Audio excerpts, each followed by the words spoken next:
I did not realize this. I'm sorry. We got Steve Dangle on the line on the video chat. Steve Dangle, host of the Steve Dangle podcast, Leafs Fan Reaction, co-host of Ice Surfing on Sportsnet, author, philanthropist, and more. How you doing, Steve?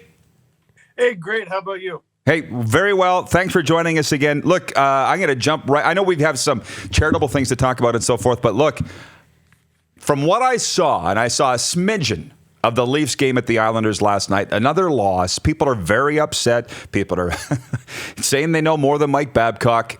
What's it like in Leafs Nation today after that loss on Long Island? I think the stereotype of a Leaf fan is unfair. I know it's early in November. It's creeping into mid-November. I'd say it's mid-November now. And all people are freaking out because the team hasn't lived up to expectations. It has nothing to do with the fact that the Leafs have not lived up to expectations through the first 5 or 6 weeks of the season. It's that for 3 years now, they have not lived up to expectations. For 3 years now, they've had disappointing performances. For 3 years now, they haven't been able to find Morgan Rielly an adequate D partner on the first pair. For 3 years now, they still have what I call EBFs, which are epic brain farts.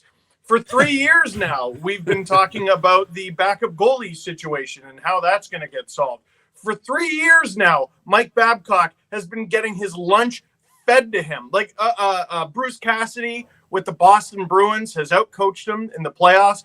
And I keep hearing, Barry Trotz in his style, and it limits scoring chances for the other team. And that's why it looked like the Leafs had so much of the puck, but very few scoring chances. And I'm like, Mike Babcock is the highest paid coach in the National Hockey League. What are you telling me about the other coach for?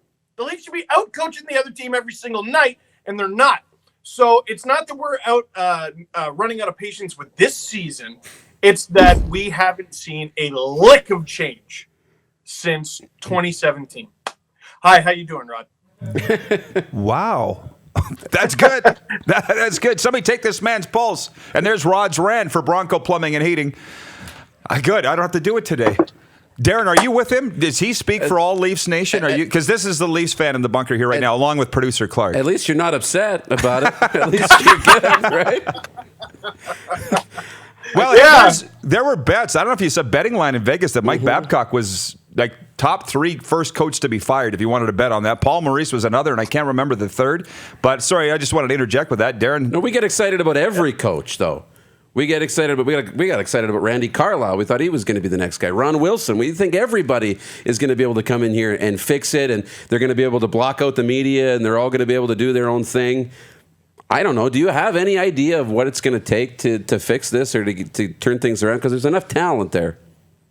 Yeah, I mean, the life of an NHL coach or any coach really isn't fair, right? Sometimes it's not necessarily your fault. I don't think Mike Babcock is telling Jake Muzzin to give the puck away by, limply flipping it out. I don't think he's telling William Nylander and Andreas Johnsson to stay out too long, have a miscommunication that causes a goal. I don't think Babcock is telling both Tyson Barrie and Jake Muzzin to take off out of the defensive zone before the team even has clear possession of the puck, it resulting in another goal against. But at some point, I think the message becomes stale. And I think it's stale with fans. I mean, when this coach doesn't like a guy, it's permanent. Like, it seems pretty permanent. He didn't like Nick Patan from the second the team got him. He didn't like Jason Spezza from the second the team got him. Justin Hall is a great example of a guy who he played his first little stint with the Leafs. He had those 2 goals in 2 games. It was a great story. It was a lot of fun. His last goal actually was against the Islanders 2 years ago. And then once he got sent down from that stint, he does nothing except for be a key part of the Toronto Marlies winning a Calder Cup in the American Hockey League. And they, of course, reward him by shoving him in a broom closet for a year and shove some KHL guy who played half a KHL season the year before, who they signed basically because they told him to a year ahead of time.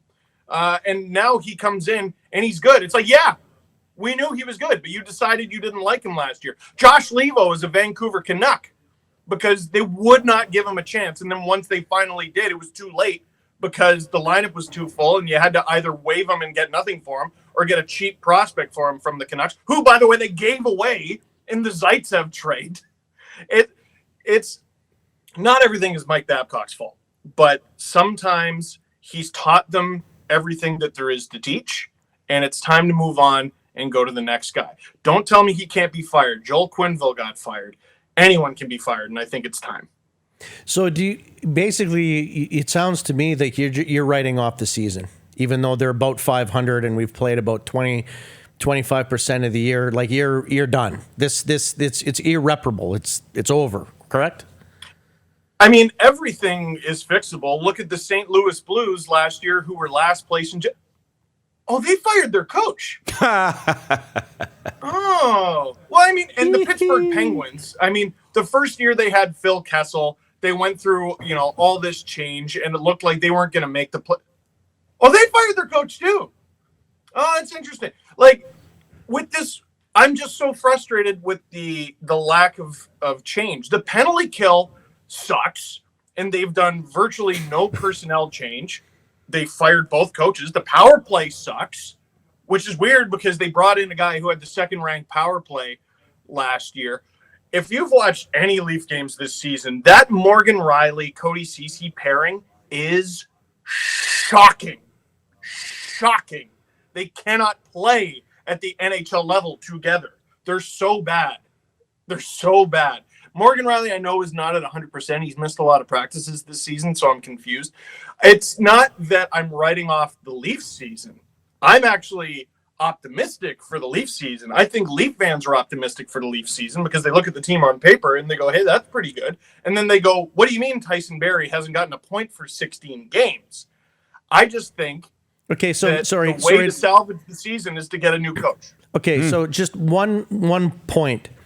So Sure. When I see Brian Burke or virtually anybody that does analysis of your team on Hockey Night in Canada or no, and it almost doesn't matter where I see it.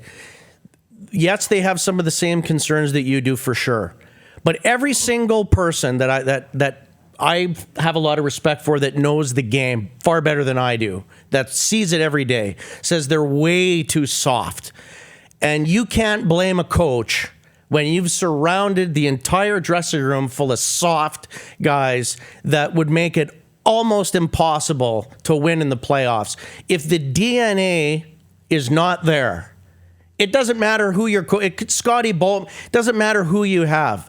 You cannot win in the playoffs and you can't have a deep playoff run with soft guys. And so the St. Louis Blues didn't have a dressing room of soft guys. They just needed somebody like the Wizard of Oz to pull the right levers. So I don't know if it can be all blamed on Mike Babcock, but you're not buying that. No. Listen, nothing can be pegged on one guy. And there are nights where I go, oh my God, throw a hit. Like it doesn't matter if it's in your resume. I look at your height and weight and the fact that hitting is legal in the sport and they should be able to do it. I'm with you that they're probably too soft.